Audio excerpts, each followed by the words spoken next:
What's up, guys? Neil Orfield here to talk a little Sorare NBA for the slate starting tonight. It's February 13th, so this will be the Monday through Thursday slate I want to talk about here. While you're coming in, please do like the video, subscribe to the channel if you haven't already, and hit that notification button so you can get alerts when our shows go live.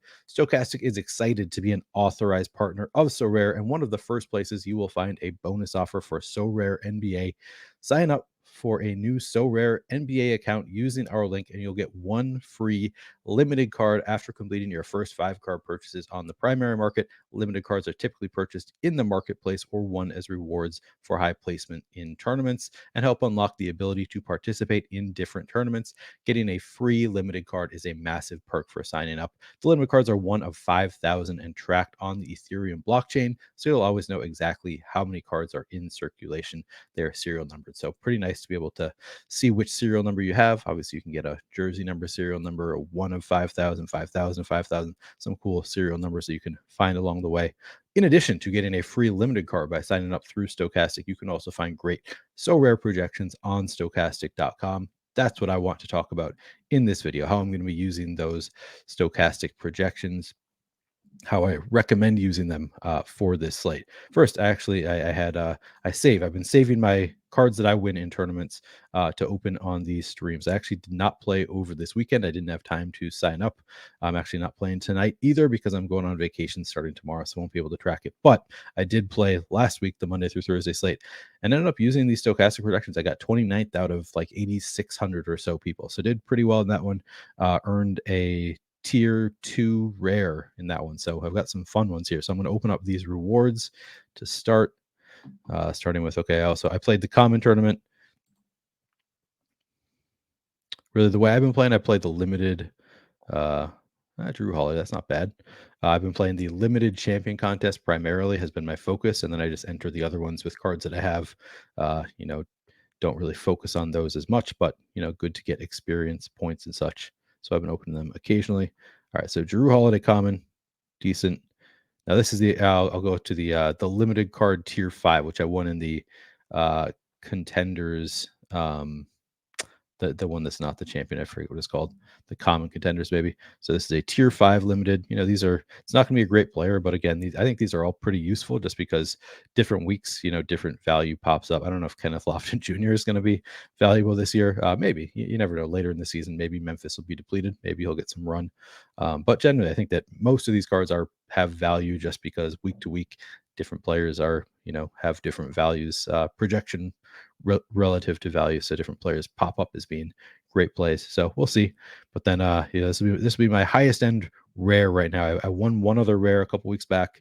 This is my first tier 2 rare. So not really sure what to expect here. I don't think I'm getting like a Giannis or a Luka, but my hope is that it'll be somebody like Ant or LaMelo. My guess is that it's probably somebody a little bit lower down the line, but we'll see. I'll click it.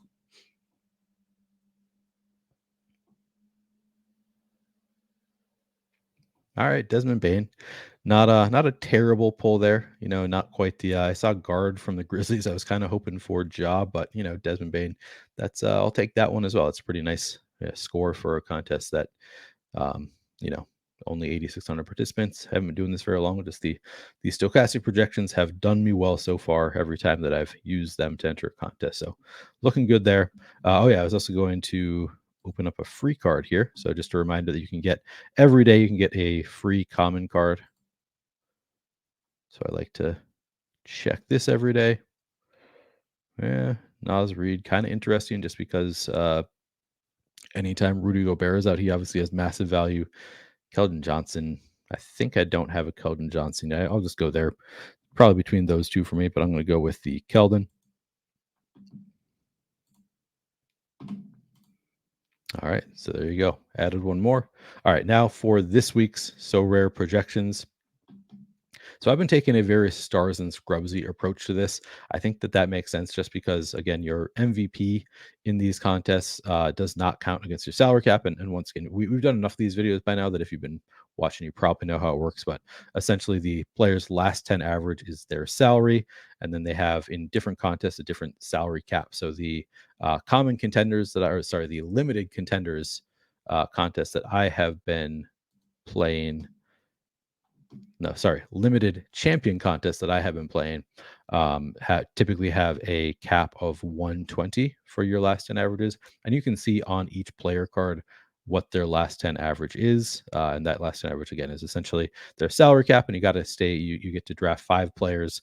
But one of those 5 is your MVP. Whoever has the highest last 10 average will count as your MVP. So then your 4, players who have a worse last 10 average are basically your salaried players who have to stay under 120. So you have an average of 30 last 10 average for those 4 players outside of your MVP. And you can see here we've got it listed what the last 10 average is for every player and what our projection is. So that is how our projections work. You can see, this is just our projection. And I talked to Alex Baker about this. This is the projection, the players' projection for the better of their games in the contest. So you can see all of these players have 2 or 3 games, and the projection is just their top projection of any of those games. So that's pretty useful to have going in.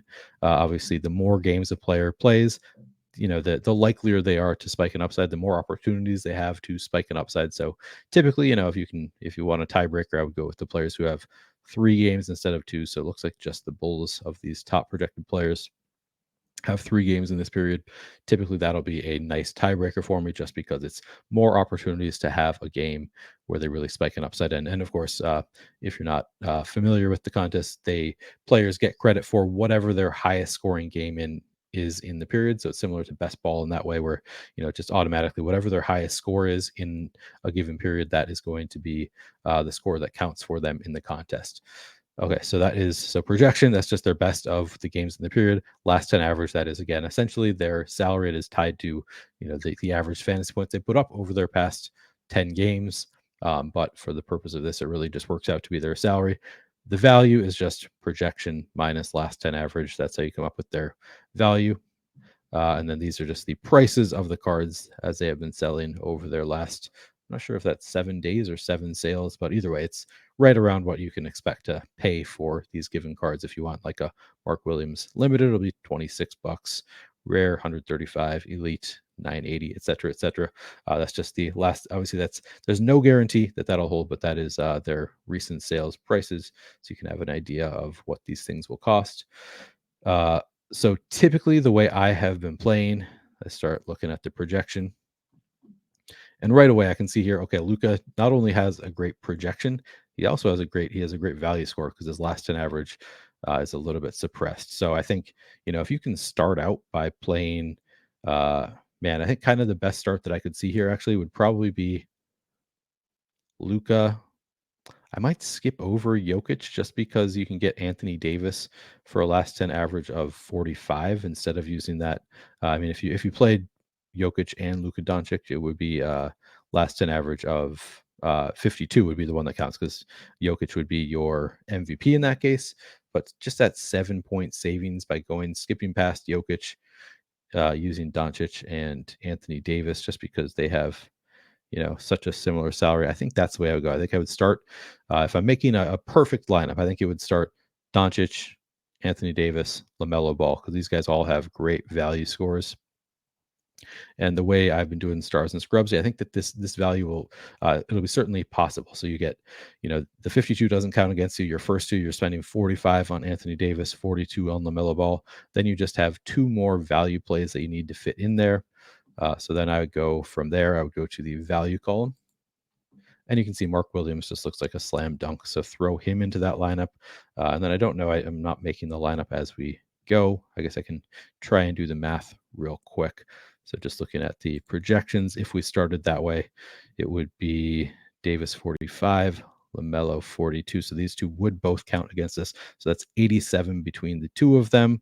We're trying to stay under 120.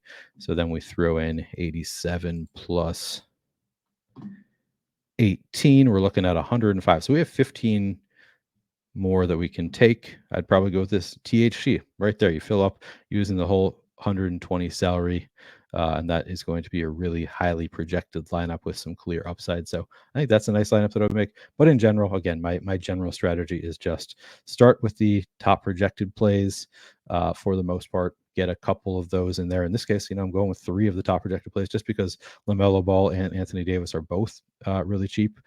So I think I would start that way with some of these top projected plays.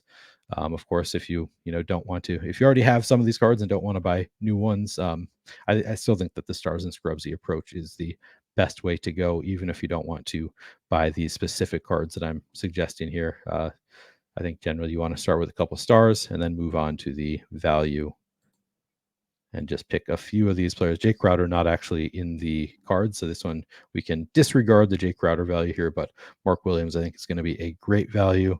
Obviously LaMelo Ball not really a value. He's just a great value relative to his price, but not a cheap player in terms of their salary. But Nick Richards, I don't know if I'd play Williams and Richards together. There's only 2 games. I guess it's possible for both of them to spike an upside, but I'd be a little bit hesitant there. Colin Sexton, obviously, another great mid-range play, just cost 19. Projection of 36 is pretty great. And then THT, as I said, is probably the player that I would sneak in there. Projection of 29, 30 points with a last an average of 15. That's a nice value there. So, yeah, pretty easy to make a really nice lineup card for this week. So I think that would be my approach. Just go back to the Stars and Scrubs. It's been working well for me. I think it's going to continue to work well just because, with the way the salaries come out as a last 10 average, most weeks you can find somebody whose last 10 average just does not reflect what their projection is because they, have been playing limited minutes and they're coming back from an injury, something like that, or their role has changed, which obviously in this case with the trade deadline changed a lot for these Hornet centers. So, and THT as well. So, yeah, I think this is a great slate, even more so than usual to play a Stars and Scrubs approach after the trade deadline. So that would be my approach. Hope you can find some success using that or a similar approach this week. Good luck.